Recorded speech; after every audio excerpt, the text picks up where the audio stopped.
Hey everyone, and welcome back to Forgotten Survival. You know, in the ruins of war, when supply lines collapsed and hope ran thinner than air, soldiers learned a brutal, undeniable truth. Survival favored the clever, not just the strong. They'd take whatever they could find: empty bottles, rusty shovels, even old radios, and with a spark of genius born from desperation, they'd transform that junk into weapons that literally changed battles. These weren't factory-built arms, folks. Oh no. These were born from fear, forged in fire, and powered by sheer human imagination. If stories of raw ingenuity under the most intense pressure move you, hit that subscribe button right now, because today we're diving deep into 9 improvised weapons that turned ordinary men and women into legends. First up, it's a classic: the fire in a bottle, what we know as the Molotov cocktail. No tanks? No problem. All it took was an empty bottle, some gasoline, a rag for a wick, and a whole lot of courage. From the icy streets of Finland, where they first earned their infamous nickname, to the brutal, frozen ruins of Stalingrad, soldiers hurled these makeshift firebombs at armored beasts. When that bottle shattered, fiery liquid clung to steel, creating a hellish inferno. Even the most hardened tank crews hesitated, their vision obscured, their engines sputtering. It wasn't just a weapon, it was defiance in a bottle. Proof that the fire of the human spirit can burn far stronger than any fear. Moving on to 141, let's talk about the shovel blade. The humble entrenching tool. A soldier's shovel, designed for the grueling work of digging trenches, for building defenses, sometimes became a silent, deadly executioner. Sharpened to a razor's edge, it could slice, crush, or parry a bayonet in mere seconds. In the chaos of close-quarters combat, when rifles jammed or knives broke, that folding spade became a soldier's most brutal best friend. Both German and Soviet troops even developed specific training for shovel combat, because sometimes the very tool that built your defense was also the one that ended the fight. Talk about multi-purpose. Next, at 241, prepare for the radio that killed. A true example of field tech warfare. Long before drones buzzed overhead or remote mines were commonplace, resistance fighters had only salvaged radios, tangled wires, and an incredible spark of genius. With scavenged batteries and carefully coiled copper, they engineered homemade detonators, some of the earliest forms of electronic warfare.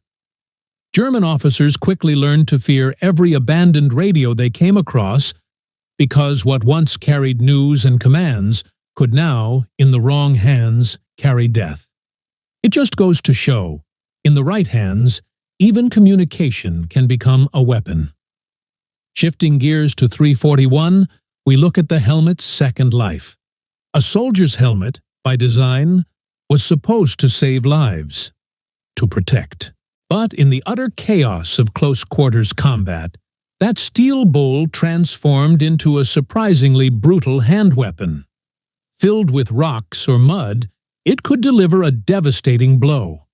Raised on a stick or a rifle, it would draw enemy sniper fire, giving away enemy positions and allowing flanking maneuvers. At night, strung together with wire and old tins, helmets became makeshift trip alarms, rattling at the slightest movement, alerting sentries to an approaching threat. War, in its grim way, teaches you to see potential in absolutely everything, even the very thing meant to protect you. At 451, get ready for the Sock of Doom, a truly silent flail. No bullets left? Or perhaps the mission required absolute silence. You made your own weapon.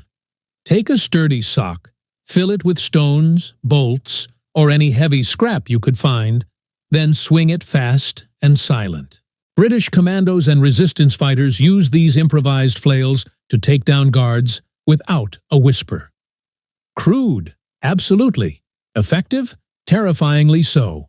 In war, simplicity often beats sophistication, and this ingenious yet brutal weapon proved it time and time again. Then, at 5:51, we uncover the bicycle trap. In occupied Europe, bicycles weren't just transport, they were lifelines, carrying food, secret messages, and hope itself. But in the hands of cunning resistance fighters, they transformed into surprisingly deadly tools. Bike chains turned into punishing whips. Spokes were sharpened into terrifyingly effective stabbing picks. Even the wheels themselves were bent and broken into caltrops. Small, sharp traps left behind to shred enemy tires and slow down their relentless pursuit. These weren't just simple hacks. They were symbols of rebellion, ingenious, on two wheels. Moving on to 6:51, we explore the tin can grenade. When standard-issue grenades ran out or weren't available, soldiers and resistance fighters made their own. Empty ration tins, nails, scavenged gunpowder, and a heavy dose of desperation. That's all it took? Packed tight, sealed shut, and rigged with a crude fuse, these handmade bombs tore through bunkers and barricades. They were incredibly risky to build, and even deadlier to throw due to their unpredictability.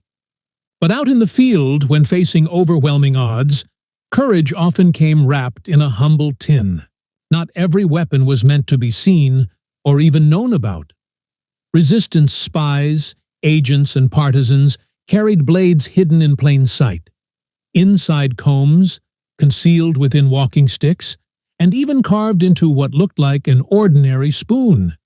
At checkpoints, they appeared utterly harmless, blending into the everyday. But when captured, or in a desperate struggle, those same innocent-looking items became the crucial difference between life and death. Subtle, silent, and lethally effective. The kind of ingenuity born from living just one step away from constant danger. And finally, at 8:51, we look at weapons worn. Everyday belts, boots, and straps. Even an individual's clothing could turn into vital survival gear. Boots, already fitted with heavy hobnails for marching, could be used for brutal, bone-shattering stomps. A soldier's thick leather belt, with its heavy buckle, could be swung like an improvised whip. Even sturdy straps could be quickly fashioned into garrotes.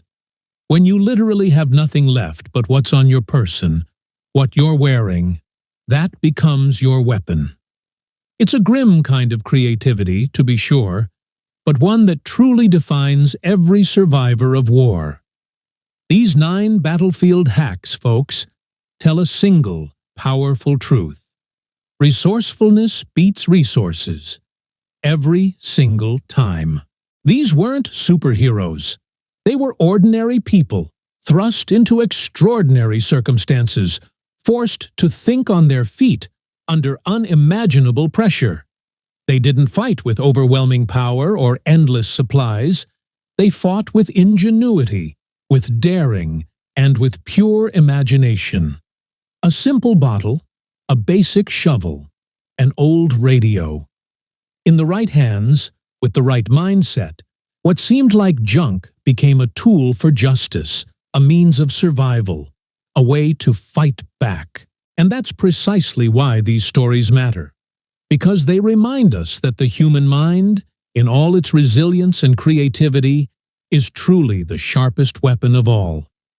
If this deep dive into wartime ingenuity and human cleverness absolutely fascinated you, then believe me, there is so much more waiting for you here at Forgotten Survival.